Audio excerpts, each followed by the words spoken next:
I am not a certified financial advisor. The financial markets are subject to risk, and any investment or financial decisions should be made after doing your own research. The following information is provided for educational purpose only. Options நம்ம இன்வெஸ்ட்மெண்ட்டில் எதுலாம் பண்ணால் அதிகமான returns எடுக்க முடியும் தெரிஞ்சுக்கிறத விட நம்ம இன்வெஸ்ட்மெண்ட்டை பொறுத்தவரை எதுலாம் பண்ணாமல் இருந்தால் நம்மளால் லாஸ் இல்லாமல் சஸ்டெயின் பண்ண முடியும்னு தெரிஞ்சுங்க. ஸோ அந்த மாதிரி நீங்கள் இன்வெஸ்ட்மெண்ட்டில் லாஸ் ஆகாமல் இருக்கிறதுக்கு இந்த ஒரு 8% நீங்கள் பண்ணாதீங்க. அப்படி பண்ணிங்கன்னா கண்டிப்பாக அவங்களுக்கு லாஸ் வர்றதுக்கு நிறைய சான்ஸ் இருக்குது. ஸோ அந்த மாதிரி நம்ம இன்வெஸ்ட்மெண்ட்டில் பண்ணவே கூடாத ஒரு 8% பற்றி தான் நம்ம இந்த வீடியோ டிஸ்கஸ் பண்ண போகிறோம். Let's get into the video.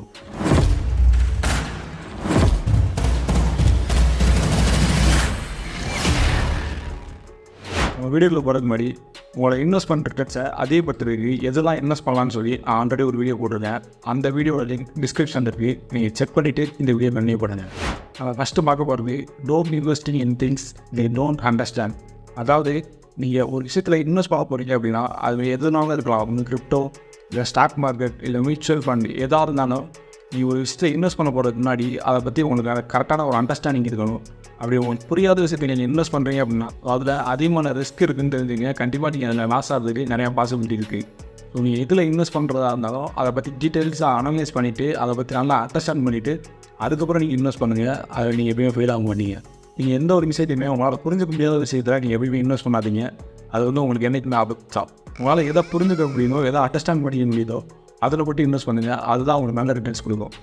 Second, don't borrow to invest. அதாவது நீங்கள் ஒரு விஷயத்தில் இன்வெஸ்ட் பண்ண போகிறீங்க அப்படின்னா நீங்கள் கடன் வாங்கி அதை இன்வெஸ்ட் பண்ணாதீங்க. நீங்கள் கடன் வாங்கி ஒரு விஷயத்தில் இன்வெஸ்ட் பண்ண போகிறீங்க அப்படின்னா நீங்கள் கண்டிப்பாக ஒரு நாள் ஃபினான்ஷியலாக ஸ்ட்ரகிளாக இருக்க போகிறீங்கன்னு அர்த்தம். ஸோ எனக்காவது ஒரு நாள் அந்த மணி லாஸ் ஆகிடுச்சுன்னா ஃபினான்ஷியலாக நீங்கள் ரொம்ப கஷ்டப்படுவீங்க. எப்போயுமே நீங்கள் இன்வெஸ்ட் பண்ண போகிறதுக்கு முன்னாடி அதுக்கான மணியை நீங்கள் சேவ் பண்ணி வச்சுட்டு உங்களோட ஓன் மணியை மட்டும் அதை இன்வெஸ்ட் பண்ணுங்கள். எப்போயுமே நீங்கள் கடன் வாங்கி அதை இன்வெஸ்ட் பண்ணிடாதீங்க. அது வந்து உங்களுக்கு ரொம்ப பெரிய டேஞ்சராக வந்து நிற்கும். So don't borrow to invest.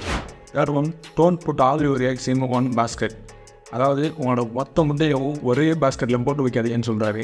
இதை வந்து வாரன் பக்கத்தோட ஃபேமஸான போல். நீங்கள் உங்களோட மொத்த முட்டையும் ஒரே பாஸ்கெட்டில் போட்டு வைக்கிறீங்க அப்படின்னா என்னையோ ஒரு நாள் பாஸ்கெட் தவறிச்சுன்னா உங்களோட மொத்த முட்டையும் காலி ஆகணும். இதில் என்ன சொல்ல வராமல் உங்களோட போர்ட்ஃபோலியோ ஃபுல் டைவர்சிஃபையாக இருக்கணும். அதாவது நீங்கள் உங்களோட மொத்த மணி ஒரே ஸ்டாக்ஸ்லையோ இல்லை கிரிப்டோலையோ இந்த மாதிரி ஒரு பர்டிகுலர் ஒரு இன்வெஸ்ட்மெண்ட்டில் மட்டும் போட்டு வைக்காமல் உங்களோட போர்ட்ஃபோலியோவை எல்லாத்துலேயும் டைவர்சிஃபை பண்ணி வைக்க சொல்கிறாங்க. ஸோ அந்த மாதிரி பண்ணி வச்சிங்கன்னா இன்றைக்காவது ஒரு பாஸ்கெட் மிஸ் ஆகும், இன்னொரு பாஸ்கெட் வந்து உங்களை சேவ் பண்ணணும். உங்களோட இன்வெஸ்ட்மெண்ட் சேஃபாக இருக்குன்றதுக்காக தான் வாரன் பஃபெட் இதை சொல்கிறாரு. ஸோ எப்போயுமே உங்களோட எல்லா மட்டும் ஒரே பாஸ்கெட்டில் போட்டு வைக்காதீங்க. Fourth one, don't panic selling. அதாவது நீங்கள் ஒரு ஸ்டாக்கை வந்து பை பண்ணுறதுக்கு முன்னாடி அதை நல்லா கிளியராக அண்டர்ஸ்டாண்ட் பண்ணிவிட்டு அது கண்டிப்பாக வேல்யூவான ஸ்டாக்கிங் தெரிஞ்சால் மட்டும் தான் நீங்கள் அதை இன்வெஸ்ட் பண்ணியிருப்பீங்க. அந்த மாதிரி நீங்கள் இன்வெஸ்ட் பண்ண ஸ்டாக் ஒரு டைம் ஏதோ காரணத்தால் கீழே இறங்கி வாங்கலாம். அதாவது மார்க்கெட் டவுனால் உங்களோட ஸ்டாக் வந்து ஃபுல்லாக கீழே இறங்கி வாங்கலாம். ஸோ அந்த டைமில் அதை பார்த்து பயந்து உடனே செல் பண்ணாதீங்க. ஏன்னா நீங்கள் பை பண்ணுறதுக்கு கண்டிப்பாக ஒரு வேல்யூனான ரீசன் இருந்துச்சுன்னா அது கண்டிப்பாக திரும்ப ரெக்கவர் ஆகணும். ஸோ அந்த மாதிரி டைப்பில் நீங்கள் ஆவரேஜ் பண்ணணுமே தவிர பேனிக் செல்லிங் பண்ணாதீங்க. இப்போ நீங்கள் ஒரு 1000 ரூபா மதிப்பில் ஒரு ஸ்டாக்கை நீங்கள் வாங்கியிருக்கீங்க அப்படின்னா அது உங்களுக்கு நல்லா தெரியும். அது கண்டிப்பாக எனக்கு ஃபியூச்சரில் நல்ல ப்ராஃபிட் தரப்போகுதுன்னு சொல்லி அதனால தான் நீங்கள் கண்டிப்பாக அந்த ஸ்டாக்கை பை பண்ணியிருப்பீங்க. அந்த ஸ்டாக்கு ஏதோ ஒரு காரணத்தால் டவுன் ஆகி கீழே வரலாம். அந்த ஸ்டாக் எதனால் கீழே இறங்குதுன்னு கரெக்டாக அண்டர்ஸ்டாண்ட் பண்ணிக்கிட்டு கரெக்டான டைமில் ஆவரேஜ் பண்ணுங்கள். இது உங்களுக்கு திரும்ப மேலே போகும்போது உங்களுக்கு நல்லா ப்ராஃபிட் கொடுக்கும். அதை விட்டுட்டு அந்த ஸ்டாக் மேலே உங்களுக்கு நம்பிக்கை இல்லாமல் உடனே பேனிக் செல்லிங் பண்ணிடாதீங்க. Don't panic selling. Fifth one, don't taking out whole profit. அதாவது நீங்கள் ஒரு ஸ்டாக் பை பண்ணி வச்சுருக்கீங்கன்னா அது வந்து எந்த அளவுக்கு ஹையில் போகணும் உங்களுக்கு ஒரு ப்ரெடிக்ஷன் இருக்கும். ஸோ அந்த லெவலுக்கு ரீச் பண்ணாமல் நீங்கள் மொத்தத்தையும் செல் பண்ணிவிட்டு உடனே வெளில வந்துடாதீங்க. நீங்கள் இப்போ ஒரு 1000 ரூபாய்க்கு ஒரு ஸ்டாக் வாங்கியிருக்கீங்கன்னா நீங்கள் வந்து அது 2000 ரூபா போகும்னு நினச்சி வச்சுருக்கீங்க. ஸோ அதே மாதிரி அது 2000 ரூபா போயிடுச்சுன்னா அவங்கள மொத்த ஷேரையும் எடுத்துகிட்டு வெளில வராதிங்க. நீங்கள் அதில் 50% மட்டும் செல் பண்ணுங்கள். இது 50% திரும்ப ஹோல்ட் பண்ணுங்கள்.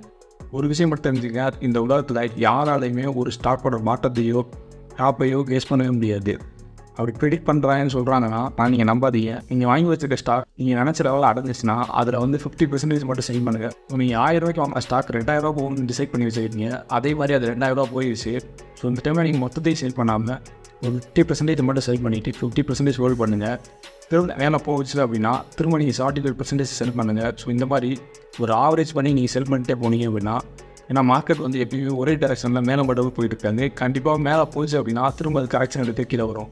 ஸோ அந்த மாதிரி கரெக்ஷன் எடுக்கிற டைமில் திரும்ப நீங்கள் பை பண்ணிங்கன்னா அது திரும்ப நீங்கள் மேலே போகும்போது இன்னும் அதில் அதிகமாக ப்ராஃபிட் ஜென்ரேட் பண்ண முடியும். ஸோ அந்த மாதிரி உங்களோட மொத்த ப்ராஃபிட்டையும் செல் பண்ணி வெளில வராமல் கொஞ்சமாக ஸ்டெப் பை ஸ்டெப்பாக சேவ் பண்ணிங்கன்னா உங்களுக்கு அது வந்து அதிகமான ப்ராஃபிட் எடுக்கிறதுக்கு நிறைய possibility. Don't dyeing your whole profits. First point பார்க்குறதுக்கு உங்களுக்கு ஸ்டாக் மார்க்கெட் இன்வெஸ்ட் பண்ணணும்னு சொல்லி இன்ட்ரெஸ்ட் இருக்குது. பட் ஆனால் எப்படி இன்வெஸ்ட் பண்ணணும்னு தெரியலனா அதுதான் நம்ம இன்டெக்ஸ் ஃபண்டில் இன்வெஸ்ட் பண்ண சொல்லி பேசியிருந்தோம். ஸோ உங்களுக்கு இன்டெக்ஸ் ஃபண்டில் எப்படி இன்வெஸ்ட் பண்ணணும்னு தெரியலனா அதுக்கு முன்னாடி ஒரு வீடியோ போட்டிருக்கேன் இன்டெக்ஸ் ஃபண்டில் எப்படி இன்வெஸ்ட் பண்ணலான்னு சொல்லி. அந்த வீடியோ பாருங்கள், உங்களுக்கு கிளியராக ஒரு ஐடியா கிடைக்கும். 6th point, don't invest money that you not afford to lose. அதாவது உங்களால் இழக்க முடியாதுன்னு நினைக்கிற பணத்தை நீங்கள் எப்பயுமே ஒரு இன்வெஸ்ட்மெண்ட்டில் இன்வெஸ்ட் பண்ணாதீங்க. உங்களுக்கு வந்து இன்வெஸ்ட் பண்ணணும்னு சொல்லி ஒரு ஆசை இருக்கும். அதுக்காக உங்களோட ஹோல் சேவிங்ஸையும் ஒரு இடத்துல சேவிங்ஸ் பண்ணி வச்சுருப்பீங்க. மொத்தத்தையும் தூக்கி ஒரே இன்வெஸ்ட்மெண்ட்டில் போட்டு அந்த பணம் போச்சு அப்படின்னா என்னால் திரும்ப லைஃப்பில் ரெக்கவரே ஆக முடியாதுன்னு நினச்சிங்கன்னா அந்த மாதிரி இருக்கக்கூடிய மணியை நீங்கள் இன்வெஸ்ட் பண்ணாதீங்க. ஏன்னா கிரிப்டோலையும் ஷேர் மார்க்கெட்லையும் ஏதோ ஒரு இதில் இன்வெஸ்ட் பண்ணி அதிகமான ரிட்டர்ன்ஸ் எடுக்கணும்னு நினச்சினா உங்களோட இன்வெஸ்ட்மெண்ட்டை கொண்டு போய் அதில் போட போகிறீங்க. ஸோ அது வந்து லாஸ் ஆகிறதுக்கு நிறைய பாசிபிலிட்டி இருக்குது. ஸோ உங்களால் வந்து இழக்க முடியாத அந்த பணத்தை அப்படின்னு நினச்சிங்கன்னா அந்த பணத்தை நீங்கள் எப்படியுமே இன்வெஸ்ட் பண்ணாதீங்க. So don't invest money that you can afford to lose. 7th point, FOMO. அதாவது ஃபியர் ஆஃப் மிஸ்ஸிங் அவுட் அப்படின்னு சொல்லுவாங்க. ஒரு ஸ்டாக்கை வந்து நீங்கள் பை பண்ணணும்னு சொல்லி ரொம்ப நாள் ஆசைப்பட்டிருப்பீங்க. அதை நீங்கள் ரெகுலராக வாட்ச் பண்ணிட்டு இருந்திருப்பீங்க. சடனாக பார்த்தீங்கன்னா அந்த ஸ்டாக் வந்து ஒரே நாளில் 25%, 20% சொல்லி இன்க்ரீஸ் ஆகும். அப்போ தான் வந்து நம்மளுக்கு மைண்டில் FOMO வரும். Fear of missing out. எங்கே இருந்த ஸ்டாக்கை நம்ம மிஸ் பண்ணிடுவோமோன்னு சொல்லி பயந்து ஏமா போய் நீங்கள் பை பண்ண ஆரம்பிப்பீங்க. நீங்கள் பை பண்ண உடனே பார்த்தீங்கன்னா அந்த ஷேர் சரவணி கீழே வந்துடும். இந்த எக்ஸ்பீரியன்ஸ் ரியலாக நிறையா நடந்திருக்கு. ஸோ அந்த மாதிரி நீங்கள் உடனே போய் ஒரு ஸ்டாக் மேலே போயிட்டு இருக்குன்னு சொல்லி உடனே போய் பை பண்ணாதீங்க. நீங்கள் கண்டிப்பாக அதை லாஸ் பண்ணிடுவீங்க. உடனே ஒரு ஸ்டாக் மேலே போகுது, இல்லை ஏதோ ஒரு கிரிப்டோ மேலே போகுது அப்படின்னா நீங்கள் உடனே போய் அதை பை பண்ணாமல் எதனால் அது மேலே போகுதுன்னு கரெக்டான ரீசன் தெரிஞ்சுக்கிட்டு இன்னும் அது மேலே போகுமான்னு தெரிஞ்சதுக்கப்புறம் நீங்கள் இன்வெஸ்ட் பண்ணுங்கள். ஸோ அப்படி மேலே போனவங்க பார்த்த உடனே நீங்கள் ஃபோனில் போய் பை பண்ணாதீங்க. அது கண்டிப்பாக உங்களுக்கு லாஸ்ட்டில் தான் கொண்டு போய்விடும். நெக்ஸ்ட்டில் லாஸ்ட் ஒன், டோன்ட் ட்ரேடிங். நீங்கள் இப்போ உள்ள மில்லியனர்ஸ் நிறைய பேரை பாருங்கள், யாருமே ட்ரேடிங் பண்ணி மில்லியனர் அவங்க கண்டிப்பாக இருக்க மாட்டாங்க. அவங்க இன்வெஸ்ட் பண்ணி தான் மில்லியனராக இருப்பாங்க.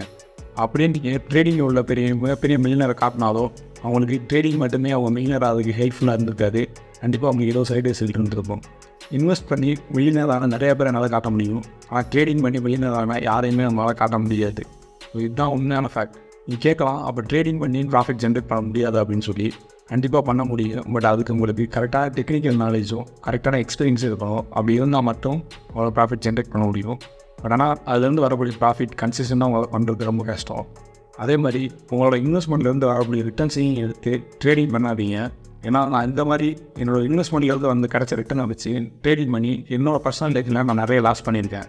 ஸோ அந்த மாதிரி உங்களோட இன்வெஸ்ட்மெண்ட்லேருந்து வர ப்ராஃபிட்டை திரும்ப நீங்கள் இன்வெஸ்ட் பண்ணுறதுக்கு யூஸ் பண்ணிங்கன்னா உங்களோட வெல்த் கண்டிப்பாக இன்க்ரீஸ் ஆகும். எனக்கு வந்து ட்ரேடிங்கில் ரொம்ப இன்ட்ரெஸ்ட்டாக இருக்குது அப்படின்னு தெரிஞ்சிங்கன்னா என்னோட சஜஷன் பார்த்தீங்கன்னா நீங்கள் ஒரு பல்கான பெரிய கேபிட்டல் ரெடி பண்ணிவிட்டு உங்களோட செபி ரிஜிஸ்டர் ஃபினான்ஷியல் அட்வைஸை கன்சிடர் பண்ணிவிட்டு நீங்கள் ஆப்ஷன்ஸ் நீங்கள் ட்ரை பண்ணுங்கள். அதுவும் நல்லா ப்ரொஃபஷனல் ட்ரெயினர்கிட்ட நல்லா ட்ரெயின் பண்ணிவிட்டு நல்லா எக்ஸ்பீரியன்ஸ் கெயின் பண்ணிவிட்டு அப்புறம் நீங்கள் ஆப்ஷன்ஸ் நீங்கள் ட்ரை பண்ணுங்கள். இதுவே அது ஒன்று வெயிட் பண்ணணும்.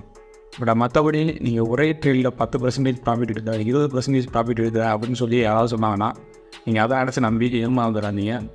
ஃபஸ்ட் டைம் உங்களுக்கு ஈஸியாக ப்ராஃபிட் கொடுக்கலாம், ஆனால் கன்சிஸ்டண்ட்டாக கொடுக்கணும்னு நம்மளால் சொல்லவே முடியாது ட்ரேடிங்கை பொறுத்தவரை. So don't trading. ஓகே, நம்ம 8 டைப் ஆஃப் மிஸ்டேக்கு என்னென்னலாம் இன்வெஸ்ட்மெண்ட்டில் பண்ணுறோன்னு சொல்லி பார்த்தோம். இதெல்லாம் நான் பண்ணாமல் இருந்தால் என்னோடய லைஃப் ஜேர்னி, என்னோடய இன்வெஸ்ட்மெண்ட் ஜேர்னி சக்ஸஸ்ஃபுல்லாக இருக்குமான்னு நீங்கள் கேட்டிங்கன்னா அதை என்னால் கண்டிப்பாக சொல்ல முடியாது. பட் ஆனால் நான் இப்போ செய்யக்கூடாதுன்னு சொன்ன மிஸ்டேக்ஸ்னால் நீங்கள் பண்ணிங்கன்னா கண்டிப்பாக உங்களோட இன்வெஸ்ட்மெண்ட் ஜேர்னி சக்ஸஸ்ஃபுல்லாக இருக்காதுன்றத மட்டும் அதை தெளிவாக சொல்ல முடியும். ஸோ உங்களோட இன்வெஸ்ட்மெண்ட் ஜேர்னி சக்ஸஸ்ஃபுல்லாக இருக்கணும்னா இந்த மிஸ்டேக்ஸ்லாம் கண்டிப்பாக நீங்கள் அவாய்ட் பண்ணுங்கள். உங்களோட இன்வெஸ்ட்மெண்ட் ஜேர்னி சக்ஸஸ்ஃபுல்லாக இருக்க சான்ஸ் இருக்குது. ஸோ அடுத்த வீடியோ பிக் பண்ணலாம். தேங்க்யூ.